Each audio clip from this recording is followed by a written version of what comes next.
Hello बच्चों, चलिए प्रश्न को पढ़ते हैं और समझते हैं। निम्न फलनों का अवकल गुणांक ज्ञात कीजिए। और हमें फलन दिया है e की घातांक 5x। प्रश्न को हल करने से पहले प्रश्न के लिए मुख्य अवधारणा लिख लेते हैं। तो प्रश्न की मुख्य अवधारणा जिसकी सहायता से हम इस प्रश्न को हल करेंगे।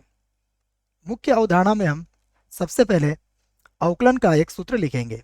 यह सूत्र है d बटा डी एक्स ई की घातांक x।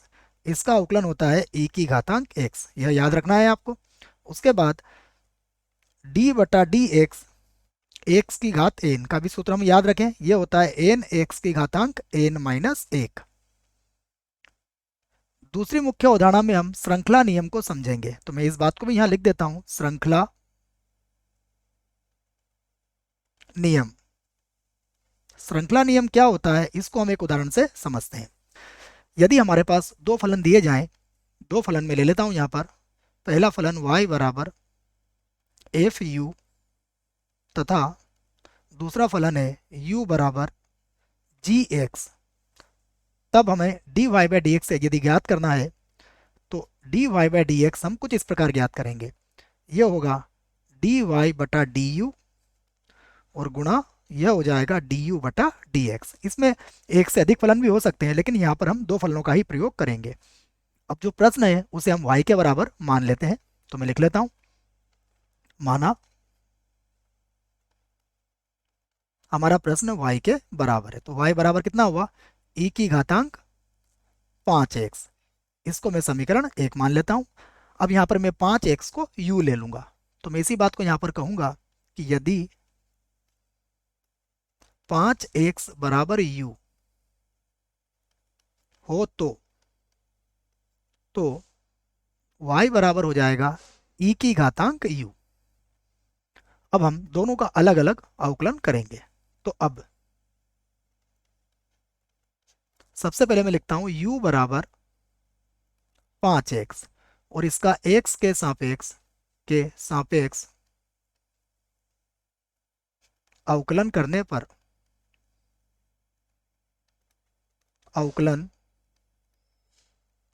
पर ये लिख देता हूं मैं। तो जब इसका x के सापेक्ष अवकलन किया जाएगा तो यह हो जाएगा du बटा डी एक्स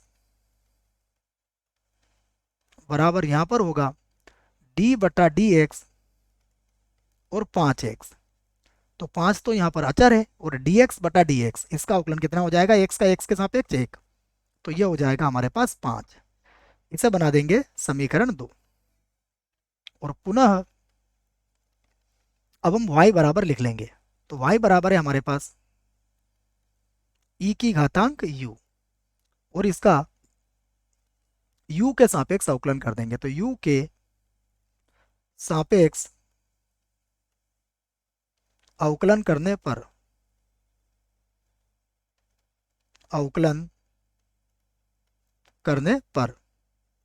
u के सापेक्ष अवकलन करेंगे तो यह बनेगा dy बटा डी यू बराबर हो जाएगा d बटा डी यू और e की घातांक u। और इसका अवकलन मैंने सूत्र आपको लिखवा रखा है मुख्य अवधारणा में, यह हो जाएगा e की घातांक u। इसे बना देंगे समीकरण 3। और अब हम कह सकते हैं श्रृंखला नियम से। तो यहां पर हम लिख लेते हैं श्रृंखला नियम से। श्रृंखला नियम से श्रृंखला नियम से dy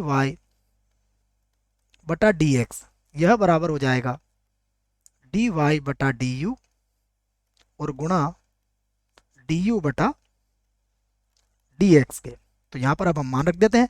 तो dy बाई dx बराबर dy बटा dx बराबर, सबसे पहले देखते हैं dy बटा du किसके बराबर है, e की घातांक u के। तो इसको लिख देंगे e की घातांक u और गुणा में कितना आ जाएगा 5, क्योंकि यह 5 किसका मान है, 5 मान है du बटा dx का, जो समीकरण नंबर 2 में हमने प्राप्त किया है।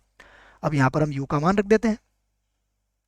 तो dy बटा dx बराबर ये होगा 5 और e की घातांक यह बन जाएगा 5x।